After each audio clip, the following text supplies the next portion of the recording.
الناس اللي طلبوا مني حلوى بذوق الليمون اخترت لكم هذه الحلوى، بصح شوفوا تحسبوها لاكريم، سموها حلوة لاكريم. يلا على بركة الله، قولوا بسم الله ونبداو. أول شي نجيبو 500 غرام مارغرين، أنا استعملت الزوج تاع 250. أول خطوة المارغرين ولا الزبدة اللي تستعملوها لازم تكون طرية، تكون بحرارة الغرفة، وتزيدوا لها كاس ونص سكر كلاصي، سكر ناعم. نحتاجو ثانيك نص كاس زيت، هي لاباط فيها كاس زيت لكن أنا استعملت النصف فقط باش ما تجينيش مبسة بزاف. لاباط هايلة وناجحة، موالف نخدم لكم بها. المهم هنايا تحبوا تخدموا بالباتور، حطوا كل شي ضربة واحدة وبداو تخدموا بالباتور. تحبي تخدمي بيدك تبداي تضيفي مكون تلو الآخر. أنا دخلت الزبدة مع سكر كلاص ومن بعد زدت الزيت.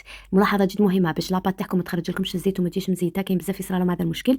كي تضيفوا الزيت لازم تدخلوه مليح مع الزبدة، وإذا كنتوا تستعملوا في الباتور ضربوا مليح بالباتور حتى ترجع لكم كريمية. ومن بعد تبداو لهنايا تضيفوا في البيض. بالنسبة لكمية البيض حطيت زوج صفار 3 صفار بيض وزوج حبات كاملين، 3 صفار وزوج كاملين، ونخدمها مليح بيدي كما راكم تشوفوا. انا مولف نستعمل الباتور اليوم، فقط استعملت هكذايا باش الاخوات اللي ما عندوش الباتور ما يعزوش على الحلوى. وهكذا كي تحصلوا عليها كريميه تبداو تزيدوا في الفارينه والمايزينا. حطيت كاس تاع مايزينا وزدت خميره تاع الحلوى، وزدت قيس زوج اكياس خميره الحلويات. انا عندي هذيك تاع العلبه درت زوج مغارف كبار، مي اذا درتو تاع الاكياس ديروا زوج اكياس في 500 غرام تاع الزبده. لافاني وكاس تاع المايزينا ونجمع ونبقى نزيد في الفرينه حتى نتحصل على عجينه تاع صابلي طريه. لكن هنايا لاباط راح نقسموها، يعني ما تزيدوش كامل الفرينه حتى الاخير. قبل ما تلم لكم مليح ابداو تقسموا في لاباط تاعكم على حسب نتوما واش راكم حابين. كيما هنايا انا قسمتها على 4، تقدروا تقسموا على 3 على 2، تختاروا نوع واحد من الانواع اللي درتها كيما تحبوا. هذه زدت لها الكاكاو وخدمتها مليح بيدي ودرتها في كيس. شكل آخر زدت له عطر الفستق ولا البيستاش، كيما تقدروا ديروا العطر تاع النعناع ولا الكيوي اللي عندكم، هادو كامل يتمشاو مع بعض. وثانيك دايما في اكياس، واحده زدت لها لاروم تاع الفراز وواحده خليتها بيضه. نبداو باول شكل. اول شكل هو اللي اخترت لكم بذوق الليمون. بزاف بزاف شباب نتمنى كامل تجربوا هذه الحلوى، تحسبوا راكم تاكلوا في لاكريم ومع الذوق تاع القارص تجي بزاف شابه.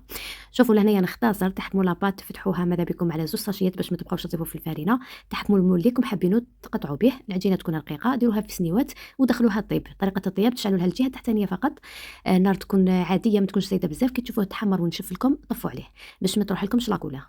نجو الكريمه اللي لصقوا بها، حطيت في ريسيبيون نص كاس ماء بارد ونص بودره الشونتيي. هذه كريمه ما تفسدش لانها مصنوعه بالماء، كامل ما تفسدش معكم. كي تطلع لكم زيدوا لها 50 غرام شوكولا بيضاء، ذوبوها على حمام مائي وضيفوها لها هكذايا. ما تخلوهاش تكون سخونه بزاف، خلطوها غير شويه قسمه شويه تبرد وضيفوها وبداو تحركوا من الاسفل للاعلى تحصلوا على كريمه تاع باش تلصقوا الحلويات وتحشوا بها الحلويات. وهنايا ضيفوا لها الذوق اللي تحبوه. مثلا الحلوى تاعي بذوق الليمون راح نضيف لها عطر الليمون، بذوق الفراز نضيف لها عطر الفراز، بذوق البنان عطر، بذوق الكراميل عطر الكراميل، بذوق الشوكولا نضيف لها ذوق الشوكولا هكذايا. الكريمه هذه هايله وتعطيكم ذوق الشباب للحلوى تاعكم، وثانيك ما تعرفوهاش من مخدومه تجي كيما لاموس وما تفسدش ما تفسدش. وبالنسبه للناس اللي ما يحبوش يديروا الزبده ولا يخدموا بها، وكما قلت لكم درت لها الشوكولا يعني مستحيل تذوب معكم ولا تهبط معكم. نجو لهنايا نلاقوا الحلوى تاعنا. ديروا هكذايا في لابوش ولا بالمغرفه صغيره كميه، تدخلوها في الفريجيدير ولا للمجمد تتماسك قبل ما تقلاصوها، دخلوها تتماسك هكذايا تجيكم الحلوى تاعكم. كي تجوا تاكلوها تلقاو فيها طبقات على الحشو باين. حطيتها في الكونجيلا في الفريجيدير تبرد، وجيت لهنا نحضر كلاصاج ولا الطاليه. الطاليه كي تاكلوها تحسبوكم تاكلوا في لاكريم، صدقوني بلي كامل اللي يذوق الحلوى يحسب راهو ياكل في لاكريم.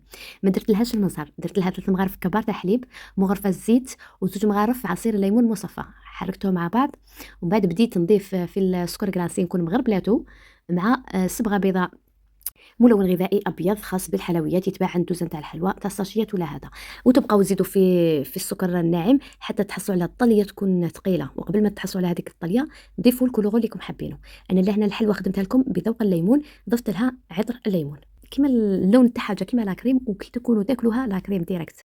لهنايا الطاليه لازم تكون شاده روحها وتكون ثقيله ما تخافوش منها. وكي تبداو تقلاصوا في الحلوى خطوها هكذا باش تهبط لكم كامل الزوائد، حطوها على ورق الزبده ولا ورق بلاستيكي، خلوها تنشف. وقبل ما تنشف جبت هكذايا اعواد خشبيه، درت زوج خطوط باش كي نزين راح يدخل هذاك التزيين فيهم. استعملت كاوكاو، هذا ماهوش بيستاش، كاوكاو بذوق البيستاش مرحي. استعملت كيما هكذايا، ديروا هكذايا كميه غير بيدكم. ومن بعد نحوا هذوك الزوائد باش يجي الشكل تاعها بهذا. كي تقسموا الحلوى حتجيكم طبقات كيما شفتوا العجينه فيغ بيستاش، والذوق تاع الكريمه مع الكلاصاج ذوق الليمون.